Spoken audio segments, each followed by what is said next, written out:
COP22 au Maroc. Le président du Faso est arrivé hier à Marrakech où il participe aujourd'hui à l'ouverture du sommet des chefs d'État et de gouvernement. C'est l'impasse politique dans la commune de Barani, dans la Koussi. L'installation du maire se fait toujours attendre et il y a de l'électricité dans l'air, selon les propos recueillis sur place par notre correspondant Anouna Bourema Padini. La ville de Koupela a son palais de justice et sa maison d'arrêt et de correction. L'inauguration de ces joyaux est intervenue le 11 novembre dernier en présence du ministre en charge de la justice René Bagoro. Madame, Messieurs, voilà pour le sommet. Bienvenue, bonjour à tous. Comme je vous l'annonçais en titre, le chef de l'État burkinabé Roch Marc Christian Kaboré séjourne depuis hier à Marrakech au Maroc pour participer à la 22e session de la conférence des parties COP22 de la Convention cadre des Nations Unies sur les changements climatiques. Le chef de l'État burkinabé Roch Marc Christian Kaboré a été accueilli à son arrivée par le ministre marocain du Commerce et de l'Industrie, Moulay Hafid El Nami. Il participe aujourd'hui au début du sommet de très haut niveau regroupant de nombreux chefs d'État et de gouvernement venus du monde entier.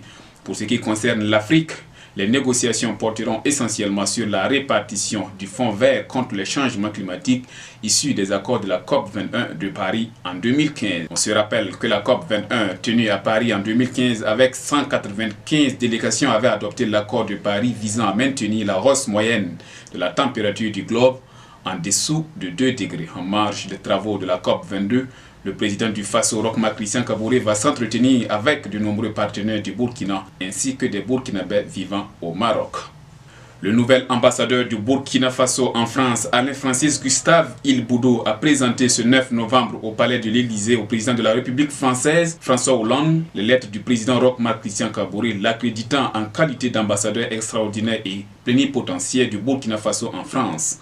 À cette occasion, l'ambassadeur burkinabé a évoqué avec le chef de l'État français des questions bilatérales d'intérêt commun, surtout de la réussite de la conférence des bailleurs de fonds sur le programme national de développement économique et social PNDS, prévue les 7 et 8 décembre 2016 à Paris, et du renforcement de la coopération politique, économique et en matière sécuritaire. La juridiction de l'ambassade du Burkina Faso en France couvre l'Espagne, le Portugal et la principauté de Monaco. Le Saint-Siège, qui faisait partie, est devenu autonome avec un ambassadeur dédié. L'ambassadeur du Burkina Faso en France est par ailleurs représentant du chef de l'État auprès d'institutions au rang desquelles l'UNESCO et l'OIF.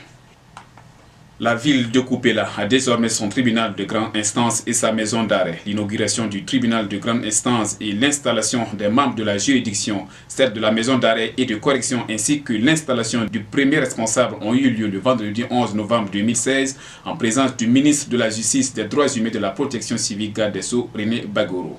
L'ouverture de cette juridiction, de l'avis de René Bagoro, désengorgera le tribunal de grande instance de Tinkodougou et permettra un traitement plus diligent des affaires à Tinkodougou et à Koupela. Elle va accélérer la délivrance des actes comme les casiers judiciaires, les certificats de nationalité, les registres du commerce et du crédit immobilier, selon le garde des Sceaux.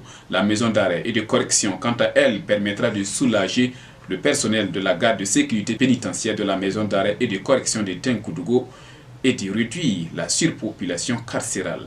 Il se tient depuis hier lundi 14 novembre à Ouagadougou le premier colloque international de l'école doctorale des lettres, sciences humaines et communication de l'université Ouaga 1, professeur Joseph Kizerbo, sur le thème mouvements sociaux et gouvernance en Afrique. Des participants provenant de 12 pays d'Afrique et d'Europe prennent part à ce cadre dont les réflexions seront instruites et publiées dès le premier semestre de l'année 2017.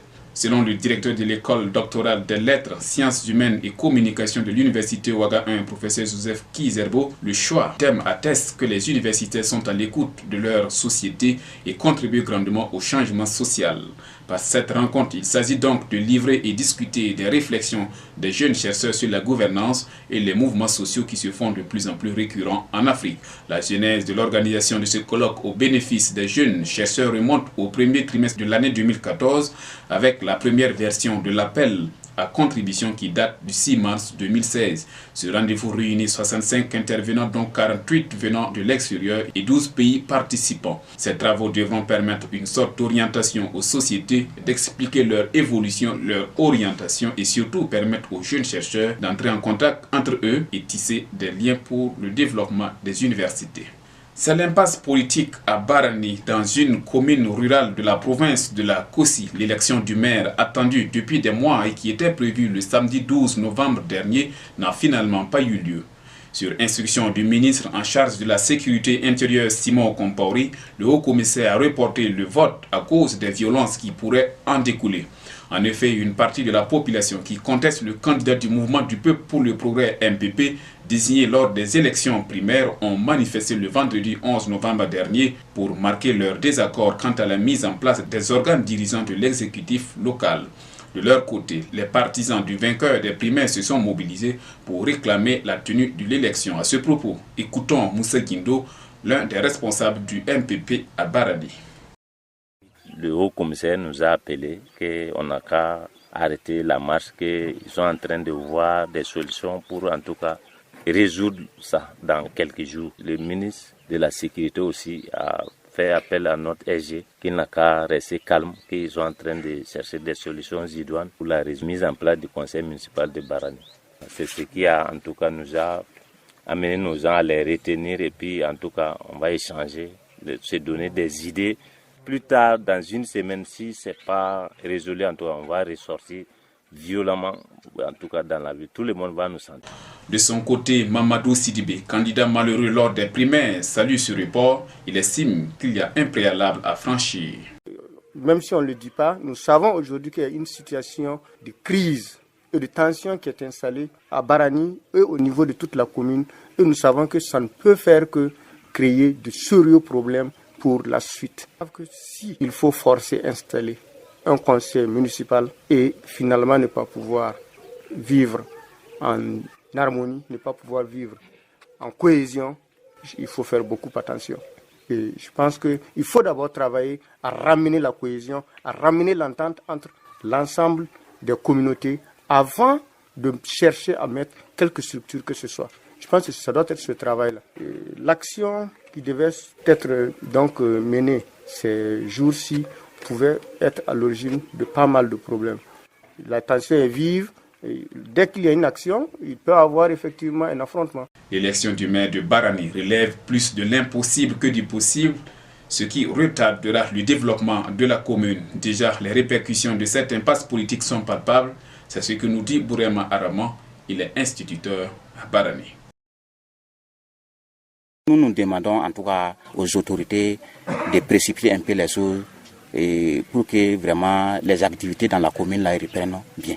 Voilà, sinon actuellement tout s'est arrêté. Donc même un extrait de naissance là on ne gagne pas. C'est vraiment difficile. Actuellement vous savez que les écoles là relèvent de la mairie. Bon, il y a beaucoup de choses qui sont arrêtées. Les fournitures, même les crêts là, on n'a pas eu parce que c'est la mairie qui doit donner. Donc vraiment ça est en train de nous mettre en retard. Tous ces propos ont été recueillis à Barani par notre correspondant Anouna Bourema Badine. Voilà, mesdames et messieurs, c'est ici que s'arrête ce journal. Toute l'équipe de la rédaction se joint à moi pour vous souhaiter d'agréables moments en compagnie de la radio B24.